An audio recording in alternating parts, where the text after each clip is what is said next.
How you doing, guys and gals? This is Doug Wilson from Yellow Hawk Custom Kydex. I'm on the Appalachian Trail again. It is January, I don't know. Lose track of time sometime. I'm out here. I want to do a short video, show you how to build a fire with indigenous materials. And I'm using a CFK knife to do this, okay? So what we got here is I've already put the fire lay together. We've got some river birch bark here, some slightly processed poplar bark here, and then a base of oak. Okay, now I want to show you what poplar bark looks like. Okay, this is a poplar bark tree or a branch. Okay, let me break it. Okay, and you can see how the bark flakes off of it, comes off in strips. Okay, the bark comes off in strips like this. You process this down real good, nice and fluffy, and it will take sparks from a ferrocerium rod fairly easy if it's dry. Okay, now everything in this area is wet, covered in snow. Okay, it rained a little bit this morning. It's about 35 degrees right now. Okay, so I want to put this camera down. We'll do a little bit of batoning, all right, with this knife. And then we'll light that fire. This is a CFK Bushcrafter, okay? It's got tan micarta scales, a saber grind, 3/16 inch thick, D2 tool steel. All right, the heat treat is spot on these knives. I really get irritated when the heat treating's not right on a knife. CFK heat treats their knives to a certain degree, and they're pretty damn good at it. Okay, so I've never had one crack or chip or bend. Okay, so here's the knife, the CFK Bushcrafter, that's helping me out with this fire lay. All right.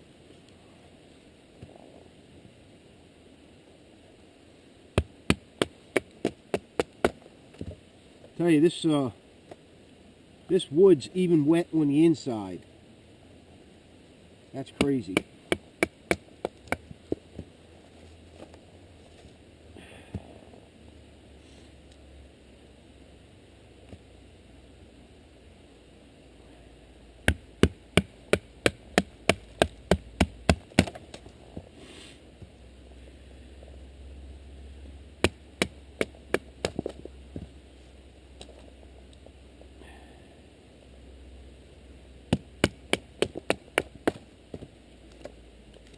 Alright, that's pretty good. That's good medium-sized wood. When I build a fire, unless it's really, really cold, I don't build a big, huge fire, okay? Here's some feather sticks that knife made about 10 minutes ago. Alright, here's the sheath. Yellow Hawk Customs Kydex sheath with my slide lock belt clip.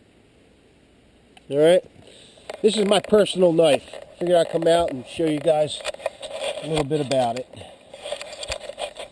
Alright, there we go.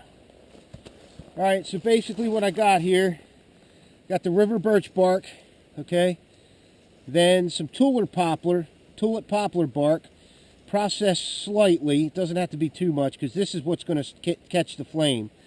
And then a base of oak, okay.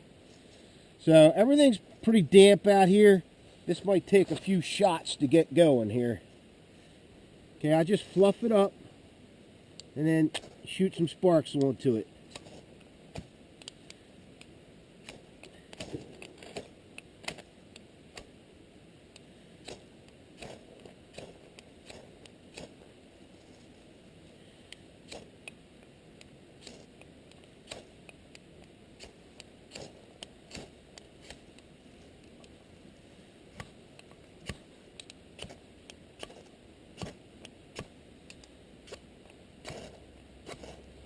Almost had it.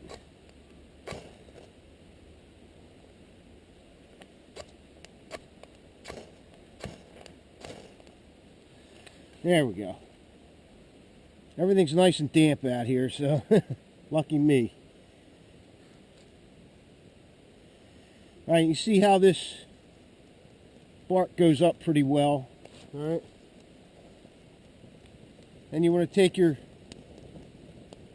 small stuff, put it on top there. This is really small. You know, you want a lot of air in between these layers, okay? A lot of air in between the layers. Move the camera back here a little bit. Get you a bird's eye view of it.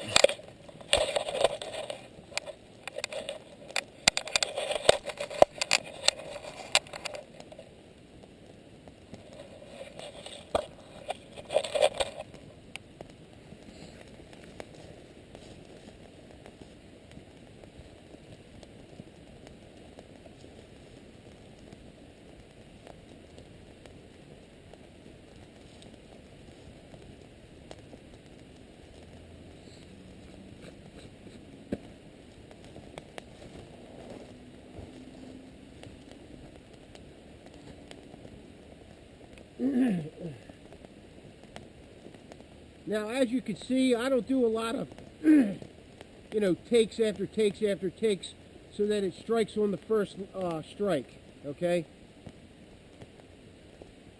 I make my videos the way it is, okay? It took me, what, 25 strikes to get that going? That's the way it is sometimes. You know, you see these videos on YouTube where it goes up on the first strike. That doesn't usually happen unless everything's bone dry.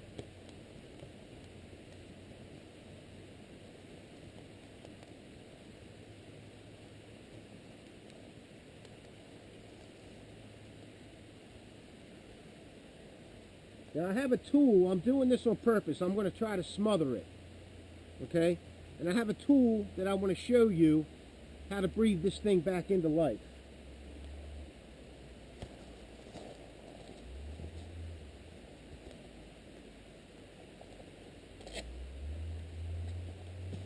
This is a titanium straw. Okay? Titanium straw.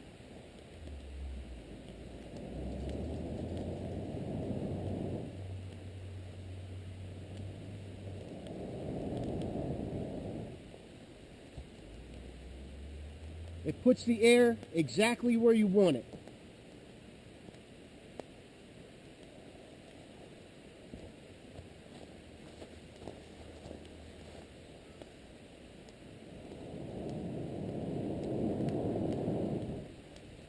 See that?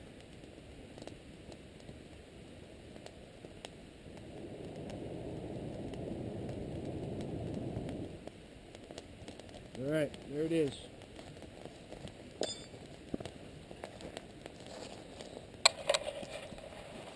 Okay, guys and gals, there it is. That's how you really start a fire. You know, sometimes it takes 25, 30 strikes of that ferrocerium rod. It just depends on your circumstances. So this is Doug Wilson for Yellow Hawk Custom Kydex. Thanks for watching.